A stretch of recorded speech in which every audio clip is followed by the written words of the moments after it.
Bonjour tout le monde, c'est Paul de Crypto Formation. Bienvenue dans la vidéo aujourd'hui.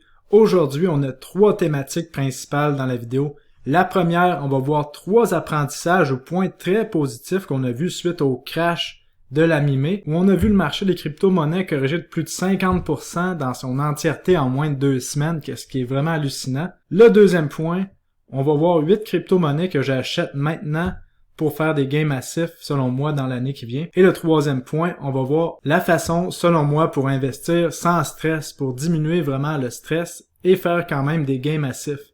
Donc, si ça vous intéresse, restez pour la vidéo. En passant, je vous dis vraiment merci beaucoup là, pour tous les commentaires, les messages que je reçois positifs. Là. Ça me fait vraiment chaud au cœur. J'apprécie être là pour vous et partager ce genre de contenu. Moi, ce que j'aime partager, c'est pas des nouvelles, c'est de l'analyse. Donc, aujourd'hui, on a une vidéo encore qu'on va se lancer profondément dans certaines analyses. Et rappelez-vous, par contre, une chose vraiment importante. Si vous êtes venu pour des conseils financiers, ce n'est pas l'endroit. Là, vous pouvez fermer la vidéo tout de suite. Ici, ce n'est qu'une chaîne de divertissement et d'enseignement. Donc, je ne suis pas conseiller financier. Rappelez-vous de ça. Je ne suis qu'un gars dans son bureau qui aime parler de crypto-monnaie. Donc, c'est parti. Donc, première étape, je vais vous expliquer où est-ce que je pense qu'on est rendu dans le cycle, encore une fois, et ça va nous mener à la façon d'investir pour diminuer vraiment le stress, parce que là, il y a beaucoup de gens qui m'ont contacté, qui disaient qu'ils avaient même de la misère à dormir en regardant leur portefeuille et crypto-monnaies, et qui en plus faisaient des transactions à tous les jours, seulement basées sur les émotions, basées sur aucun fait. Donc, on va remédier à la situation, et je vais vous présenter quelques idées pour pouvoir diminuer vraiment le stress. Comme on voit ici, la capitalisation totale des crypto-monnaies chutait de presque 50% en moins de 2 semaines, qu'est-ce qui est vraiment rapide, qu'est-ce qui cause des émotions fortes, ça c'est vraiment certain. Mais je vais vous rappeler encore une fois que selon moi, on est dans ici le bear trap, comme j'ai fait une vidéo au début de la semaine, là, donc il y a 2 vidéos qui parlaient exactement pourquoi je pense qu'on est dans le bear trap. Encore une fois, parce que les médias se sont mis de la partie pour essayer de nous faire peur, tout en même temps. On a vu une cascade de liquidation causée par trop de leviers sur les exchanges et la manipulation du prix, bien sûr. Et rappelez-vous, quand on arrive dans un sommet de marché, dans l'euphorie totale, eh bien, il n'y a pas aucune nouvelle qui va être négative. Tout le monde dit que ça va monter beaucoup plus haut et ça corrige fortement. Donc, quand on voit une correction jumelée avec des nouvelles négatives, souvent, c'est que le cycle de marché n'est pas terminé et c'est ce que je pense vraiment. Donc, dans les crypto-monnaies, on vit des cycles de 4 ans. Et dans chaque cycle de 4 ans, il y a des mini-cycles qui se passent dedans. Donc, comme je vous explique depuis les dernières vidéos, si on revient sur la charte de Elliott Wave, on vient de terminer la vague 4 pour le Bitcoin. Les altcoins, je ne suis pas encore sûr, mais le Bitcoin, je suis pas mal sûr qu'on a atteint le bas à la mi-mai et qu'on s'en va vers la vague 5. Et la vague 5, c'est la vague qu'on veut pas manquer parce que c'est la vague où est-ce que les prix deviennent de plus en plus paraboliques. La phase vraiment d'euphorie et de blow-off. Mais qu'est-ce qu'il faut se rappeler, c'est qu'à l'intérieur d'un gros cycle comme celui-là, comme on voit ici, il y a plusieurs micro-cycles. Et là, qu'est-ce qu'on vient de terminer? C'est un micro-cycle émotif et psychologique sur les marchés. Donc, vous comprenez que dans un gros cycle, il y a des micro-cycles. Donc, regardez ici, quand le Bitcoin est autour de 64 000, on était dans l'euphorie. Et là, en ce moment, on a eu notre capitulation. On risque de trader de côté pendant un bout. Et là, je sais pas si vous remarquez, on est presque dans le disbelief selon moi. Parce que le Bitcoin monte et à chaque fois qu'on voit une chandelle rouge, je vois sur les médias sociaux, c'est la panique, le Bitcoin s'en va à 25 000 $, le Bitcoin s'en va à 10 000 $, à chaque chandelle rouge. Donc vraiment, quand je vois la peur comme ça me fait dire que vraiment, on a cassé le moral des gens et je serais pas étonné qu'on vienne voir le bas sur le Bitcoin parce qu'en ce moment, les émotions, là, on voit le anger, la frustration, on voit déjà même des gens en mode dépression, là, que ils se trouvent idiots et qui sont vraiment, et que leur morale est vraiment cassée, là, suite à cette baisse sur le Bitcoin. Donc, si on pense comme une institution, qu'est-ce qui est important de voir, c'est le ratio risk-reward. Donc, en ce moment, est-ce que le ratio risk-reward est élevé ou non? Donc, allons voir ça sur la charte ensemble. Et rappelez-vous ici, vous voyez le petit carré ici. Il y a toujours un point de maximum financial opportunity et un point de maximal financial risk. Où est-ce qu'on est rendu? Allons voir ça ensemble sur la charte. Vous voyez ici, on a la charte du Bitcoin en logarithmique. Depuis mars 2020, on est supporté par cette ligne de tendance. Et à chaque fois qu'on a touché la ligne de tendance jusqu'à maintenant, on a eu des gains massifs. La dernière fois qu'on l'a touché, c'était en octobre 2020, que le Bitcoin se tradait autour de 10 000 $. On a monté jusqu'à 60 000. Et là, maintenant, on vient la retoucher de nouveau. Donc, potentiellement, d'être sur cette ligne de tendance-là en logarithmique sur le Bitcoin serait une des meilleures entrées sur le Bitcoin depuis l'automne 2020. Donc, le ratio risk-reward serait vraiment à son maximum si cette ligne de tendance-là venait qu'à tenir le prix du Bitcoin et par la suite, ça ferait en sorte que même les autres crypto-monnaies, les altcoins, auraient encore beaucoup de potentiel pour l'avenir. Donc, qu'est-ce qu'il faut surveiller? Est-ce que cette ligne de tendance-là va tenir? Pour le savoir, en fait, faut pas que le Bitcoin aille sous les 30 000, 32 000 $. Et même si on va voir à court terme, maintenant, on est sur une charte de Bitcoin en journalier. On voit clairement là, que le Bitcoin est en train de consolider dans un triangle ici. On est dans un range là, depuis le 19 mai avec la correction brutale qu'on a vue. Là. Et je pense que le Bitcoin va venir qu'à vouloir sortir de ce range-là vers le haut. Parce que si on regarde ça sur le RSI, on a des divergences haussières. En plus de ça, on a des volumes très minces ici, là, entre 40 000 et 47 000. Donc, je serais pas surpris de voir le Bitcoin rapidement remonter autour des 47-48 000 $. Et ensuite, ce serait un point vraiment décisif parce que ici, on viendrait frapper une résistance. Et là, ce serait de voir le comportement du Bitcoin rendu à cette résistance-là, si on s'y rend. Est-ce qu'on va être rejeté fortement et redescendre sous les 30 000 $? Si on voit ça, c'est vraiment, vraiment très dangereux. Et à l'inverse, par contre, si on voit le Bitcoin aller dans la zone des 48 000 $, venir retester ensuite les 42 000 $ et repartir à la hausse, là, ce serait vraiment intéressant. Donc, vraiment, qu'est-ce qui va être intéressant, c'est de voir premièrement, est-ce qu'on va casser ce triangle-là à la hausse et voir ce qui va se passer ensuite. Donc, pour l'instant, c'est dur de prendre vraiment une décision parce qu'on est encore dans notre triangle. Mais si on regarde le RSI, on voit qu'on est dans un corridor descendant depuis janvier 2021. Et normalement, on devrait venir retester la ligne du haut. Et là, on va voir un moment crucial. Est-ce qu'on repart vers le bas ou est-ce qu'on défonce à la hausse au niveau du RSI? Seul l'avenir va nous le dire. Mais restons vraiment alertes à tout ça. Et rappelez-vous que les fondamentaux n'ont pas changé. On est encore en train de faire de l'inflation, d'imprimer des euros, des dollars américains, des dollars canadiens jusqu'à l'infini. Et ça fait en sorte qu'on perd du pouvoir d'achat et les gens vont vouloir une valeur refuge. Et jusqu'à maintenant, le Bitcoin semble être une valeur refuge qui est adoptée par les institutions.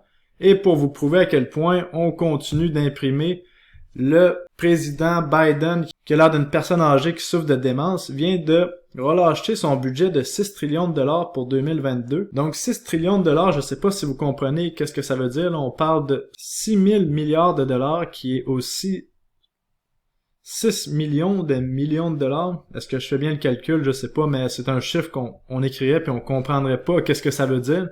Mais en plus, on prévoit un déficit, si on regarde l'article ici.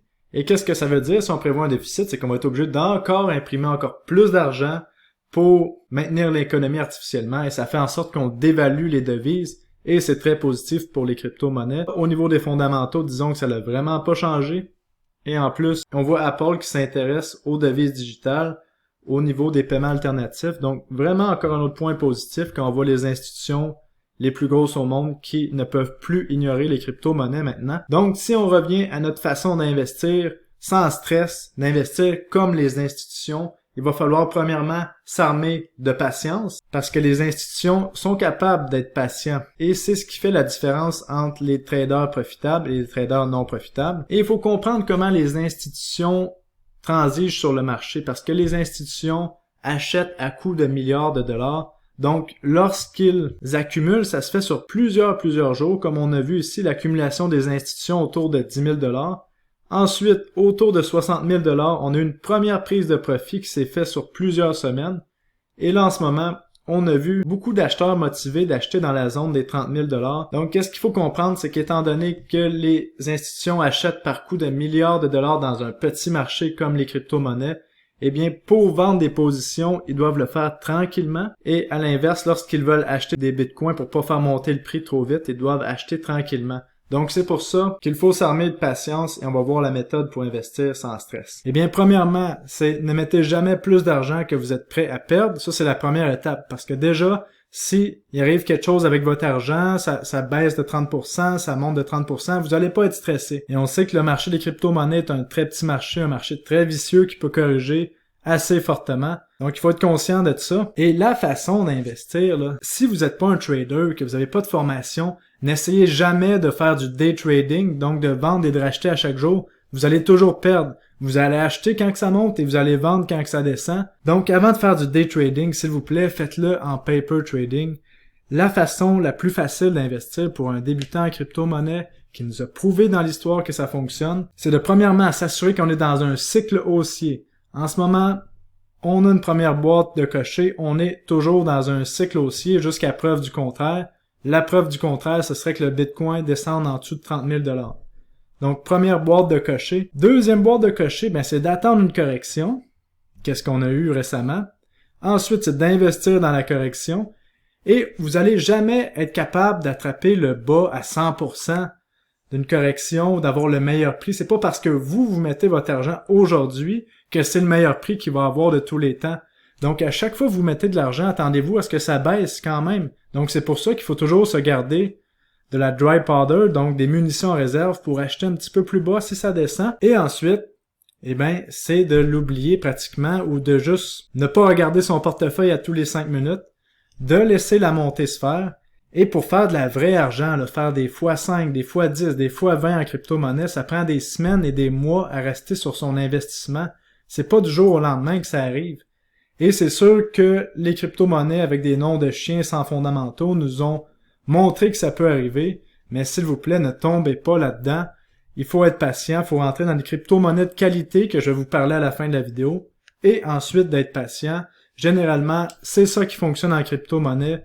La preuve, si on regarde ici le marché, la capitalisation totale du marché, on voit que comme les technologies de blockchain émergentes sont en croissance, quand on investit dans quelque chose qui a du potentiel, lorsqu'on attend, on peut avoir des gains impressionnants. Là, comme vous voyez, ça c'était le pic de la bulle en 2017 qu'on n'avait jamais vu autant de capitaux dans la blockchain. Et là, en ce moment, on est dans le cycle de 2021 et je pense vraiment qu'on va aller beaucoup plus haut de ça dans le market cap. Donc, ce qui est important, c'est de mettre un montant avec lequel vous êtes à l'aise, s'assurer que le cycle a encore un potentiel de montée, acheter quand ça baisse et puis d'attendre. C'est pas plus compliqué que ça l'investissement. Et si vous voyez que le Bitcoin va en bas de 30 000 et qu'on continue notre baisse, là, peut-être que finalement, le marché aussi est terminé pour cette année et il va falloir attendre un autre cycle. Mais ça m'étonnerait. Mais quand même, surveillons notre cycle. Maintenant, parlons des 3 apprentissages suite à la correction massive qu'on a eue à la mi-mai. C'est Raoul Pal qui m'a fait avoir cette réflexion, qui dit qu'on a vu plus de 1 trillion de dollars en valeur qui a été complètement effacée du marché des crypto-monnaies en moins de 14 jours, sur un marché qui faisait 2,5 trillions. Donc vous comprenez que c'est beaucoup d'argent et beaucoup de volatilité en très peu de temps qui s'est passé sur le marché des crypto-monnaies. Et c'est ça qui m'amène à mon premier point. Si on avait vu ça sur le marché traditionnel du S&P 500 et du Nasdaq, une correction de 50, de même 70% sur des actions aurait fait qu'on aurait vu des faillites partout, des faillites de hedge funds, des courtiers en faillite. Et ces institutions-là auraient été voir le gouvernement et auraient demandé un bail-out avec l'argent des payeurs de taxes et le gouvernement leur aurait sûrement donné à ces institutions-là pour sauver le système. Parce que les courtiers, les hedge funds, la façon qu'ils opèrent sur le marché traditionnel, c'est sur marge, c'est sur levier à 100%. Donc, par exemple, vous avez une action d'Apple, il peut y avoir peut-être 20 personnes dans la même boîte de courtiers qui ont aussi cette même action d'Apple parce que toutes les actions sont réhypothéquées. C'est la même chose pour les commodités. Et lorsqu'il y a une correction importante comme ça, ça fait en sorte que les gens veulent réclamer ce qui leur appartient et là, on joue à la chaise musicale, puis finalement, il n'y a pas assez de chaises pour tout le monde et les institutions tombent en faillite et on sait que ces institutions-là jouent avec les fonds de retraite. Et lorsque les fonds de retraite sont en péril, le gouvernement vient toujours intervenir pour sauver les institutions parce qu'on veut pas qu'il y ait de révolution, bien sûr. Et là, qu'est-ce qu'on a vu dans le marché des crypto-monnaies? Les exchanges comme Binance, FTX nous permettent d'avoir des leviers jusqu'à x125, qu'est-ce qui est complètement ridicule. Il n'y a aucun exchange qui a fait faillite. Tous les exchanges ont survécu. Pourquoi? Parce que les crypto-monnaies, c'est rendu un système antifragile avec la surcollatéralisation. Par exemple, si vous prenez un levier de x10, qu'est-ce que je recommande pas? Pour arriver break-even, lorsque le prix de l'actif descend de 10%, vous deviez être liquidé normalement. Mais les algorithmes, comment ils sont faits sur les exchanges de crypto-monnaies, c'est qu'il y a une petite marge qui permet que lorsqu'on arrive à un certain prix de liquidation, vous êtes liquidé avant de tout perdre et ça permet d'avoir un fonds de roulement pour l'exchange. Donc ça fait en sorte que les exchanges n'ont pas fait faillite et sont pas devant le gouvernement en train de demander un bail-out. Je trouve que ça prouve la solidité du marché des crypto-monnaies, même si on est encore qu'au début.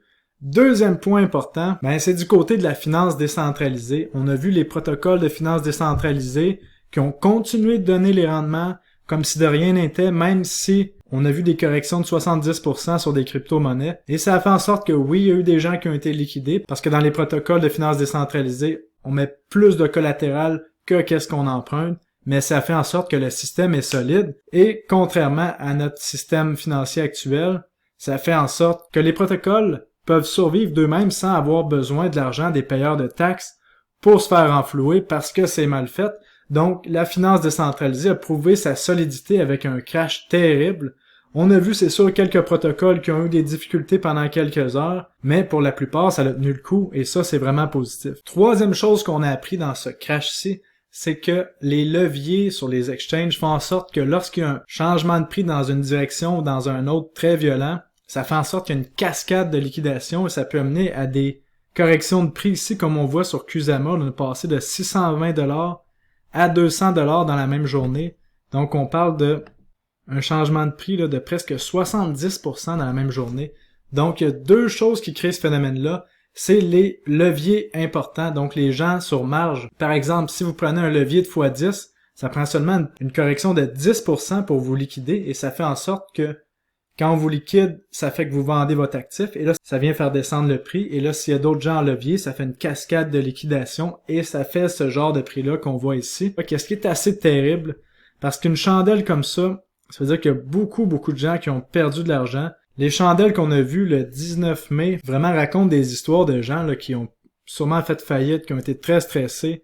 Donc, c'est pas très beau qu'est-ce qui s'est passé, mais ça nous prouve qu'il faut vraiment faire attention, mettre des stop limits ou avoir des stops mentales très serrés. Et aussi, c'est pas juste les leviers qui font en sorte que le prix peut fluctuer aussi rapidement. Un autre point qu'on n'arrête pas de voir, c'est que les crypto-monnaies sortent des exchanges pour aller dans des wallets personnels et ça fait en sorte qu'il y a très peu de crypto-monnaies qui restent sur les exchanges et ça fait en sorte que c'est plus facile de faire bouger le prix. Mais par contre, ces mouvements de prix assez terribles créent des opportunités financières incroyables pour les gens qui avaient des stablecoins de côté ou de la liquidité de côté. Comme je vous rappelle à chaque vidéo, lorsque vous faites des gains importants dans une crypto-monnaie, prenez toujours des profits. Et comme dans les vidéos précédentes que je vous ai expliqué, je garde toujours une allocation de mon portefeuille en stablecoin dans le but d'acheter lorsqu'il y a des corrections importantes comme ça. Là, je suis pas en train de dire que j'ai pas subi la correction sur une partie de mon portefeuille. Je suis en train de dire que j'avais au moins des stablecoins pour pouvoir recharger sur certaines crypto-monnaies qui sont très solides et qui n'ont aucun changement fondamentaux, sauf la cascade de liquidation qu'on a vue qui nous apporte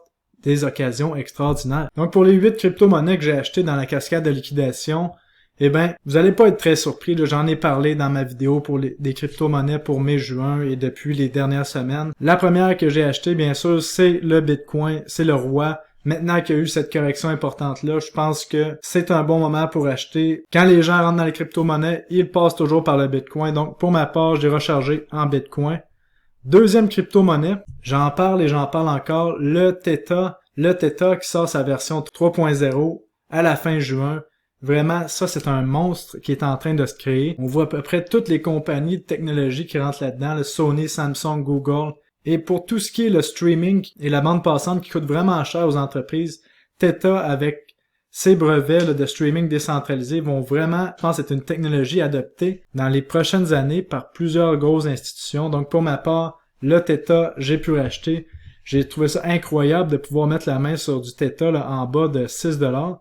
Donc vraiment, pour ma part, Theta, toujours un bel achat pour ce moment, avec bien sûr le T-Fuel qui est le gaz de Theta qui va rémunérer les gens qui utilisent le réseau. Et on va pouvoir bientôt staker nos T-Fuel à partir du 30 juin. C'est pour ça que je pense qu'on va voir T-Fuel aller encore plus haut. La troisième crypto qui est pas à négliger, c'est AV, qui est toute la finance décentralisée, les prêts décentralisés, et qui maintenant utilise le réseau Matic. Donc ça fait en sorte que les transactions coûtent à peu près rien.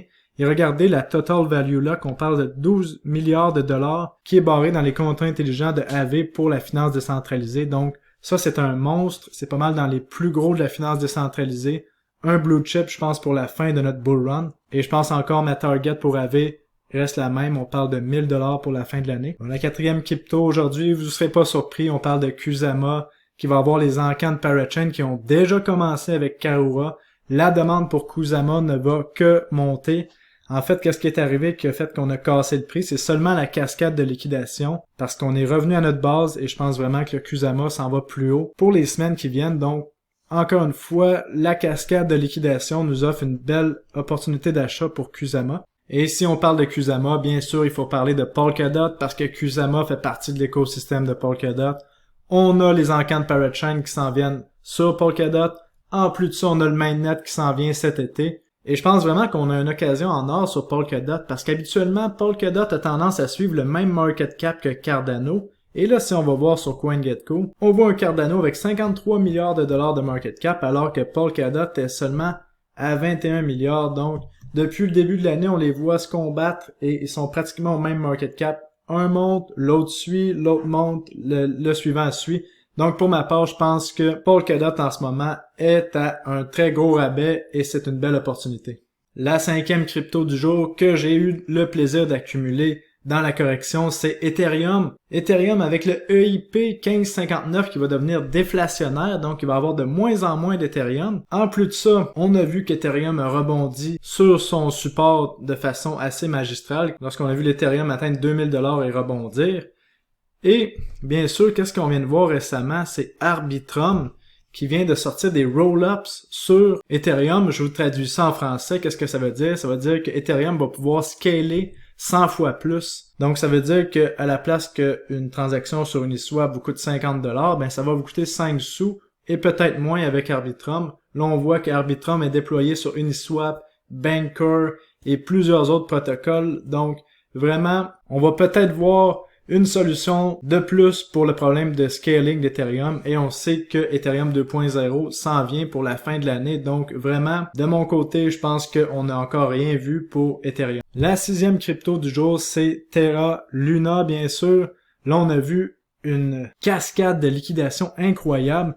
En fait, la charte est très affreuse, mais qu'est-ce qui est arrivé? C'est à cause du protocole Anchor qui a fait en sorte qu'il y a eu beaucoup de liquidation de Luna parce que les gens ont beaucoup trop emprunté sur le protocole Anchor qui est de la finance décentralisée. Et lorsque le prix de Luna, qui était en collatéral, a diminué, ben ça a fait en sorte que il y a beaucoup de Luna qui ont été liquidés et ça a fait en sorte qu'on a fait une cascade de liquidation sur les exchanges et en plus sur Anchor. Et ça a fait en sorte qu'on a accès à ces prix-là en ce moment sur du Luna. Donc vraiment, Luna, comme je vous rappelle, il y a plus d'une centaine de projets qui sont en train de bâtir là-dessus. Ça va être un monstre en finance décentralisée, donc gardez ça à l'œil. La prochaine crypto aujourd'hui, on parle de Cardano. Cardano qui sort son mainnet cet été très bientôt. L'écosystème de Cardano devrait exploser. Et on a vu Cardano que même si on a une correction importante, c'est maintenu dans son range. Tout ça, ça veut dire que c'est très solide. Il n'y a pas beaucoup de gens qui voulaient vendre du Cardano. Donc, qu'est-ce qui va être important, c'est de surveiller les nouveaux projets qui vont embarquer dans l'écosystème de Cardano. Ce qui semble être l'exchange qui va être utilisé dans l'écosystème de Cardano, c'est SundaeSwap, que vous voyez ici. Donc, pour vous faire des jetons SundaeSwap. Donc, SundaeSwap, en fait, ça va être l'exchange, un peu le Uniswap de Cardano, ou le Quick sur Matic, mais de Cardano, ou le Pancake Swap pour la Binance Smart Chain, mais pour Cardano, ben ça va être SundaeSwap. Donc, c'est ce que je pense à date. Si c'est pas le gros exchange qui est utilisé par Cardano, ça risque d'être un qui a l'avantage d'être dans les premiers qui existent. Donc, à surveiller si vous êtes intéressé. Une autre crypto-monnaie qui a été franchement solide dans le marché qu'on a vu baissier, c'est Thorchain. J'aurais aimé ça faire cette vidéo-là un petit peu avant parce qu'on a eu la chance d'acheter du Thorchain entre 8 et 9 $, mais là, on a déjà monté. Par contre, je pense que Thorchain, ça s'en va beaucoup plus haut parce que l'économie du token fait en sorte que plus l'exchange grossit, plus les opérateurs de nœuds ont besoin de Thorchain en collatéral. Ça fait en sorte qu'ils sont obligés d'en acheter, d'en acheter, d'en acheter. Et cet exchange-là est de plus en plus utilisé en faisant des exchanges cross-chain. Donc, vous pouvez échanger du Bitcoin contre du Litecoin directement sans avoir à passer par aucun exchange, sans donner votre identité. Vraiment, c'est formidable. C'est le premier dans ce genre-là. Donc, de mon côté, je maintiens mes runes. Et le coin numéro 9, qui est une crypto-monnaie que je commence à acheter et qui a un petit market cap. On parle de 118 millions de dollars. C'est Veracity. On n'en a pas encore parlé sur la chaîne. C'est une crypto-monnaie qui va être dans le streaming décentralisé, un petit peu comme Theta, mais là, on s'en va plus dans le e-sport, le e-gaming. Donc vraiment, il y a un gros potentiel là-dessus. J'attendais qu'on ait une correction pour pouvoir prendre une position. Et là, on a eu la correction que j'attendais. Là, le Veracity a monté jusqu'à 5 sous. Et là, on est autour de 1,5 sous. Donc vraiment, pour ma part, un bon point d'entrée. Et est-ce que ça peut aller plus bas? Oui, c'est sûr, parce qu'on parle d'une petite crypto-monnaie, parce que le marché des altcoins peut toujours continuer de corriger. Donc pour ma part, j'ai pas mis 100% de ce que je voulais. J'ai mis une partie du capital que je voulais allouer à Veracity.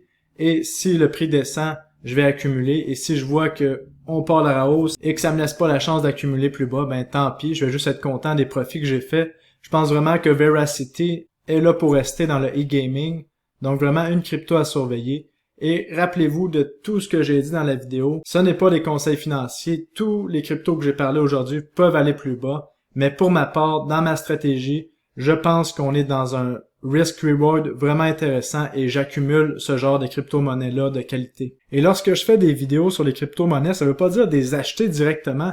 Qu'est-ce que ça veut dire? C'est mettez votre radar sur ces crypto-monnaies-là et faites vos recherches. Et une fois que les recherches sont faites, si ça vous plaît, ben allez-y, là, c'est vraiment votre décision. Et en plus, si vous êtes convaincu, vous n'allez pas avoir peur à chaque fois qu'il y a une correction. Vous allez savoir que ce projet-là est bon pour une certaine période de temps. Donc voilà, c'est tout pour la vidéo d'aujourd'hui. J'espère que vous avez appris certaines choses. Si vous avez aimé la vidéo, abonnez-vous à ma chaîne s'il vous plaît. Il va en avoir d'autres des comme ça. Et d'ailleurs, ce qui nous attend, c'est ces vidéos-là que j'ai présentées à mon Telegram. Et d'ailleurs, si vous n'êtes pas sur mon Telegram, les liens sont dans la description du bas de la vidéo.